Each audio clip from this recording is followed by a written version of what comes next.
Deep beneath the shifting sands of a Californian dune lies a secret that has been buried for over 10,000 years.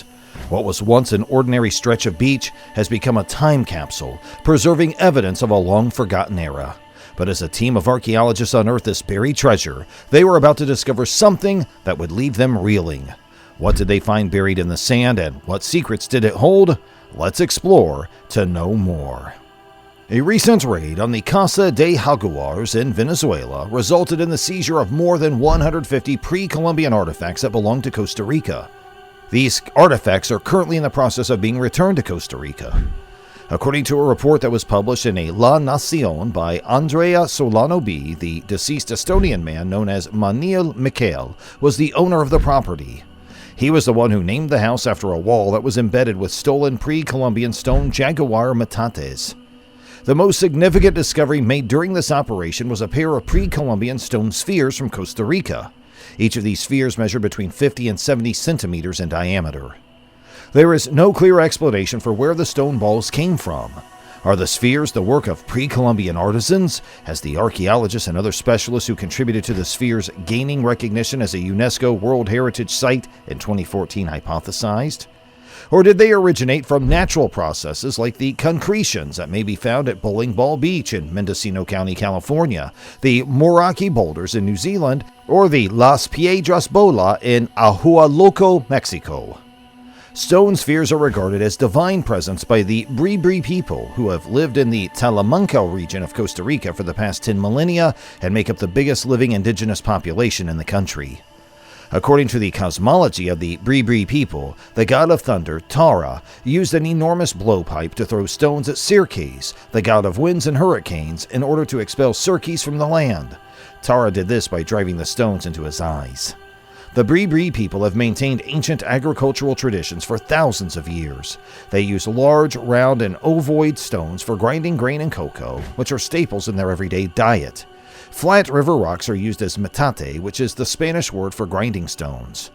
Guillermo Alvarado, also known as El Señor de los Volcanes, wrote a study that was published in the Journal of Volcanology and Geothermal Research in which he referred to the volcano Cerro Chopo as highly unusual.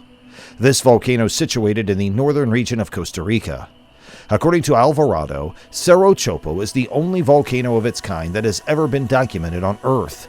He claims this is because the volcano's grading is completely backward, which causes it to vent from the top to the bottom rather than through a single vent on the top. According to Alvarado, the cannonball's distinctive spherical shape was the result of a special grading. They are shards of solidified lava that formed around a central core as the lava cooled and became smooth as it traveled down the mountain.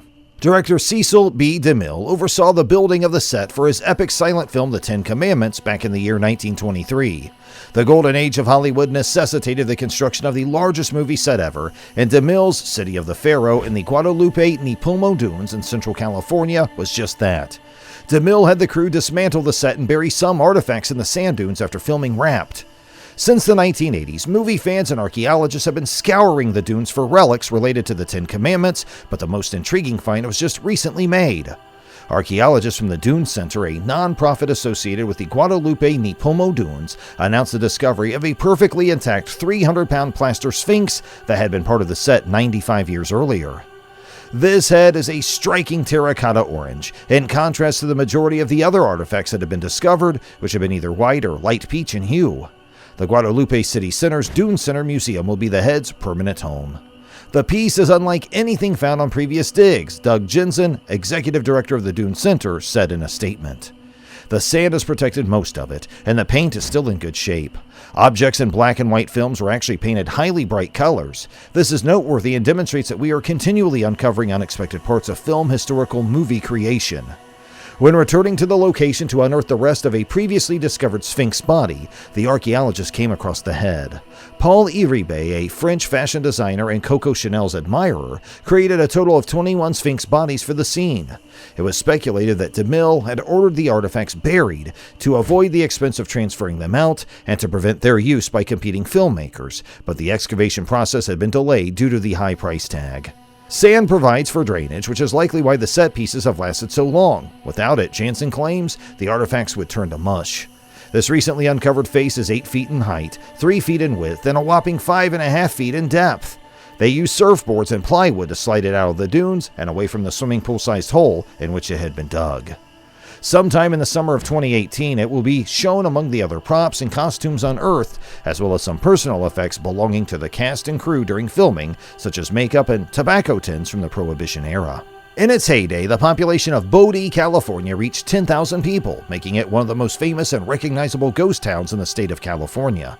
This formerly thriving community now lies dormant in the high desert of the Eastern Sierra, not more than 7 miles from the state line between California and Nevada. William S. Bodhi made the first discovery of gold in the region in 1859, and by 1861, there were 20 people employed at the freshly constructed mill. In a little over 20 years, Bodhi and the arid mountains surrounding it would become home to 10,000 people. In February of 1881, the Bodhi Railway and Lumber Company was established in order to supply lumber for use in building construction as well as firewood. As a result of the introduction of hydroelectric power to the region, the demand for firewood decreased significantly. Consequently, by September 1917, the local railroad was abandoned and dismantled for its materials. The town of Bodhi reached its zenith with 65 saloons, a large number of brothels, gambling halls, residences, a church, a sawmill, a jail, and many other establishments. The majority of those structures are still there today, and they're all still in the same state that they were in when they were abandoned in the 1880s. In 1962, the town was given the honor of being named both a National Historic Site and a State Historic Park. What is now a collection of deteriorating buildings and is claimed to be the most haunted town in Northern California was once a center for mining, transportation, and commerce in Tuolumne County for a little over 30 years. Along Highway 49, approximately 10 kilometers to the south of Sonora, is where you'll find the town. The historical plaque in the community asserts that in the year 1849, a group of Englishmen with the assistance of Chinese miners established a mining camp in the area that would eventually yield gold. By the 1850s, the region was home to a number of mines staffed primarily by Chinese immigrants, in addition to stage lines. During this period of economic growth, Chinese Camp was home to 5,000 Chinese miners who together were responsible for the production of $2.5 million worth of gold. The town featured a variety of buildings, including a cemetery, a Masonic lodge, a store, hotels, a blacksmith shop, a church, a school, a bank, a Wells Fargo Express office, and 2 Chinese temples. In addition, the Chinese camp was the site of the first combat that took place during the Tong Wars in California.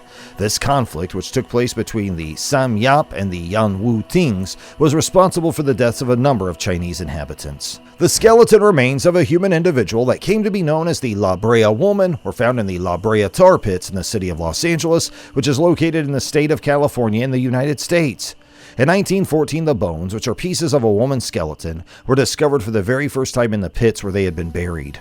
Her burial was determined to have taken place between 10,220 and 10,250 years before the present, which corresponds to an age range between 18 and 25 years when she passed away.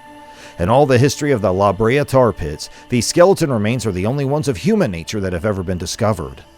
The researchers applied their best guesses to the ages of the deceased woman and her height, which was around 1.5 meters, between 4 feet 8 inches and 10.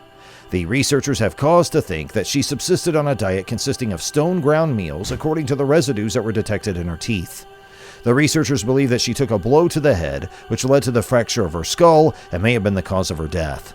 Pit 10 of the Rancho La Brea tar pits yielded the remains, which included a cranium, a jaw, and postcranial fragments. The remains were discovered in the pit, and the property that is home to the tar pits is the inspiration for the pit's moniker. These were displayed in the George C. Page Museum beside a life-size reproduction that was thought to resemble the woman. However, the exhibit was pulled down somewhere around the year 2004. The replica was displayed alongside the artifacts. The curator, John M. Harris, had concerns that the representation of historical remains may be offensive to indigenous people or bring undesired attention to the museum's Native American history, which might subsequently lead to calls for the remains to be returned. According to the conclusions of a number of individuals, the shape of her skull implies that she is of Chumash heritage. On the other hand, there is a number of people who hold the opinion that this idea is groundless, and there's not enough evidence to definitively show that this is the case. In 2009, Melissa R. Cooper, a forensic artist from California, created a facial reconstruction using clay and other materials. The skull of Cooper served as the foundation for the reconstruction. The images created a controversy about whether or not they should have been presented publicly, in addition to generating ethical issues about the museum's reasons for keeping La Brea Woman secret. That's all for the video today. We'll be right back with more soon. Don't forget to give this one a thumbs up and subscribe to our channel, and thanks for watching.